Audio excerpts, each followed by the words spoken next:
Welcome to my channel. Today we will be talking about how often Credit Karma updates your credit score. Credit Karma provides you with your credit scores and reports from two of the three major credit bureaus, TransUnion and Equifax.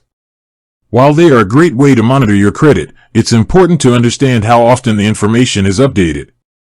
Credit Karma checks for updates to your TransUnion and Equifax credit reports every day. However, this doesn't mean your score will change daily.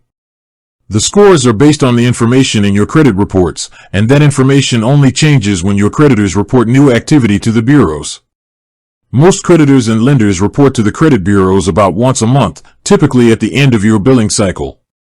So, while Credit Karma is checking for updates daily, a major change to your score, such as paying off a credit card, might not appear for a few weeks until the creditor reports it.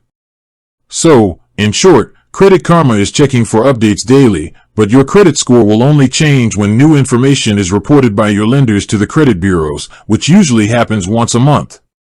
With that being said, thank you for watching.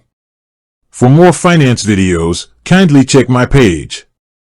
Please like, share, comment and subscribe to my channel. Thank you.